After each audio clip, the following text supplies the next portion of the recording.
Halo semua, perkenalkan aku Rika Andrianti dengan NIM 2101111000314. Di sini saya mendapatkan tugas dari mata kuliah Hukum Internasional untuk mempresentasikan tentang latar belakang terjadinya perang antara Rusia dengan Ukraina dan penyelesaian sengketa apa aja yang dipilih. Berikut video penjelasan dari saya, selamat menonton.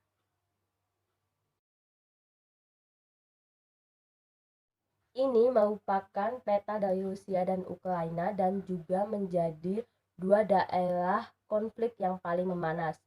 Jika kita perhatikan di wilayah Rusia ini, pada awalnya bulan Desember atau tahun 2021, Rusia meletakkan banyak sekali artileri dan juga tank serta pasukan di perbatasan antara Rusia dengan Ukraina. Kemudian yang menjadi fokus saat ini adalah daerah yang berkonflik, khususnya di daerah Donbas yang terdiri dari dua daerah, yakni Donetsk dan juga Luhansk. Kita perhatikan di sini ini merupakan daerah yang paling berdekatan dengan Rusia, tapi sampai dengan saat ini negara-negara dan juga pengakuan internasional mengatakan bahwa Donetsk dan juga Luhansk ini masih merupakan bagian dari Ukraina. Sedikit berbeda dengan yang disampaikan oleh Putin pada tanggal 21 Februari yang kemudian memicu terjadinya ketegangan antara dua negara ini. Selanjutnya kita lihat lagi dari ketegangan Rusia dan juga Ukraina yang terjadi pada tahun 2013 sampai dengan 2014 ini tidak hanya sekedar masalah teritori yang diperbincangkan akhir-akhir ini saja. Namun pada tahun 2013-2014 ini terjadi satu fenomena internasional yang merupakan aneksasi semenanjung Crimea yang dilakukan oleh Rusia terhadap Ukraina. Pada saat itu ada Presiden Viktor Yanukovych yang masih menjabat di tahun 2010 sampai dengan 2014. Ia hendak menandatangani asosiasi perjanjian dengan Uni Eropa, namun kemudian ini dibatalkan dan malah menandatangani perjanjian dengan Moskow. Kemudian ini memicu aksi protes dari berbagai kalangan masyarakat, khususnya di daerah Crimea, Donetsk dan juga Luhansk, yang kemudian mengakibatkan Viktor Yanukovych digulingkan dari jabatannya sebagai presiden pada saat itu. Kemudian, Rusia berhasil menganeksasi semenanjung Crimea dengan sebuah referendum yang diselenggarakan di Crimea yang merupakan terdiri dari mayoritas pro-Rusia, dan digantilah Presiden Viktor Yanukovych dengan Petro Poroshenko yang nantinya menandatangani perjanjian asosiasi dengan Uni Eropa. Dan dari sini setelah aneksasi terjadi, hubungan antara Rusia dan Ukraina terus memanas. Selanjutnya, kita lihat lagi pada saat terjadinya ketidakkesepakatan dan ketidakkesepahaman, ini ada perjanjian Minsk 1 dan juga 2 di tahun 2014 dan 2015 yang memfasilitasi ketegangan yang terjadi antara Rusia dan juga Ukraina diselenggarakan di Minsk, ibu kota dari Belarus, dan di sini ada banyak sekali poin-poin yang disampaikan. Namun pada dasarnya perjanjian ini memfasilitasi kedua negara untuk menyusun tata cara pemilu kemudian di Luhansk dan juga dan rencana integrasi dua wilayah ini yang menjadi manajemen konflik aktual. Berikut di dalamnya diatur dengan gencatan senjata yang dilakukan, dan terakhir adalah pembahasan tentang politik. Bagaimana sebenarnya status khusus antara Donetsk dan juga Luhansk, antara Rusia dan juga Ukraina. Namun, apa yang terjadi? Perjanjian Minsk ini kemudian disalahartikan ataupun ada dua interpretasi berbeda antara Rusia dan juga Ukraina. Di sini, Rusia menilai bahwa perjanjian Minsk memfasilitasi adanya pembahasan terkait dengan status khusus bagi Donetsk dan juga Luhansk. Namun, Ukraina menilai perjanjian Minsk memfasilitasi bahwa kedua wilayah ini benar-benar ada di dalam kedaulatan Ukraina. Saat ini, konflik terus terjadi, eskalasi bagaimana dengan kekuatan militer antara Ukraina dan juga Rusia. Kronologi eskalasi konflik yang terjadi sejak Desember 2021 bahkan sampai saat awal tahun 2022, permasalahan ini semakin memanas. Pada tahun 2021, Rusia memobilisasi armada militernya ke perbatasan dengan Ukraina, dan ada banyak sekali pernyataan-pernyataan yang disampaikan oleh pejabat Rusia terkait dengan tidak ada invasi yang dilakukan. Namun, mobilisasi armada militer ini dilakukan untuk daerah-daerah yang ada di perbatasan antara Rusia dengan Ukraina, yang kemudian menjadi respon dari Presiden Amerika Serikat dan juga meyakinkan bahwa Presiden Amerika Serikat dan juga Ukraina akan menanggapi dengan tegas jika Rusia menginvasi Ukraina.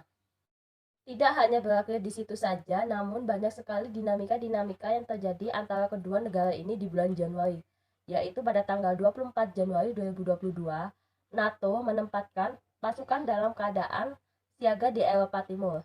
Dan pada tanggal 26 Januari 2022, menyatakan bahwa Washington menyampaikan kembali komitmen terhadap kebijakan pintu terbuka NATO, yang artinya negosiasi yang dimintai oleh Vladimir Putin terkait dengan Ukraina tidak boleh masuk ke NATO. Dan ini masih dipikirkan kembali dengan adanya kebijakan pintu terbuka dari NATO. Selanjutnya, tanggal 27 Januari 2022, yaitu Biden memperingatkan kemungkinan invasi Rusia pada bulan Februari. Eskalasi konflik Rusia dan Ukraina di bulan Februari pada tanggal 1, yaitu Putin membantah adanya rencana invasi. Pada tanggal 6 Februari, Rusia telah menyelesaikan 70% pembangunan militer untuk meluncurkan invasi skala penuh ke Ukraina. Pada tanggal 11 Februari, Penasihat Keamanan Nasional Amerika Serikat, Jake Sullivan, mengatakan bahwa intelijen Amerika Serikat menunjukkan invasi Rusia dapat dimulai dalam beberapa hari sebelum Olimpiade Beijing berakhir pada tanggal 20 Februari. Dan pada tanggal 12 Februari 2022, Biden dan Putin mengadakan pembicaraan melalui konferensi video, yang dimana pembicaraan ini tidak membuahkan hasil yang begitu baik.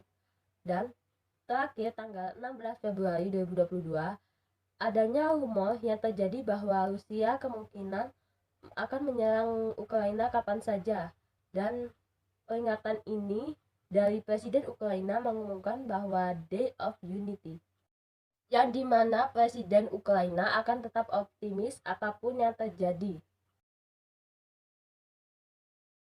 Penyelesaian sengketa secara damai yang bisa dipilih dalam kasus perang antara Rusia dengan Ukraina ini ada beberapa cara. Yang pertama ada perundingan, kedua penyelidikan, ketiga jasa-jasa baik, yang keempat mediasi, yang kelima konsiliasi, keenam arbitrasi, 7 melalui jalur hukum, kedelapan menyerahkan kepada badan-badan organisasi dan pengaturan regional, dan yang kesembilan dengan cara damai atas pilihan dari pihak yang bersengketa. Menurut pendapat saya, ada beberapa perspektif yang dapat digunakan untuk sebagai sarana menyelesaikan sengketa-sengketa internasional secara teori dalam piagam PBB. Yang pertama, harus diselesaikan secara damai terlebih dahulu, yang dimana konflik Rusia dengan Ukraina ini tak pernah benar tuduhannya. Mengapa melakukan suatu gerakan militer di Ukraina? Karena merasa bahwa jauh-jauh sebelumnya Rusia telah memperingatkan ke NATO dan Amerika Serikat bahwa jangan mengganggu wilayah Rusia, akan seperti trauma Ukraina yang cukup berbatasan dengan Rusia, tetapi nampaknya ini tidak direspon, seolah-olah NATO dan juga Amerika Serikat memancing untuk tetap melaksanakan hal-hal yang tidak dimintai oleh Putin untuk dilakukan.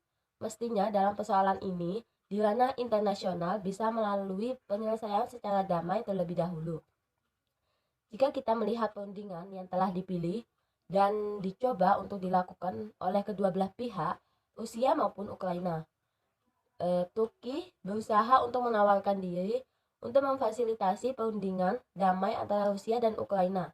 Tentunya perundingan ini, kalau kita melihat dari perspektif humaniter, sepertinya perundingan ini atau penyelesaian damai itu sebagai utama. Kemudian dengan peringatan diharapkan diplomasi tanpa adanya kekerasan bersenjata. Jadi, ini merupakan pokok-pokok kesepakatan yang bisa dibangun untuk mendapatkan suatu solusi terkait dengan kasus antara Rusia dengan Ukraina. Selagi kita juga bisa melihat dalam fakta ketika perundingan dilakukan itu semestinya terjadi gencatan senjata, tetapi di sisi lain ketika para pihak melakukan delegasi, masing-masing melakukan perundingan untuk mencari solusinya. Kemudian setelah jalur damai ada jalur perundingan. Ada beberapa macam cara seperti negosiasi, mediasi, inquiry, good office, dan cara-cara lain. Intinya adalah desentral damai, melalui Internal Court of Justice sebagai lembaga peradilan internasional yang tidak berpihak. Hanya pihak yang berperkara adalah negara kita.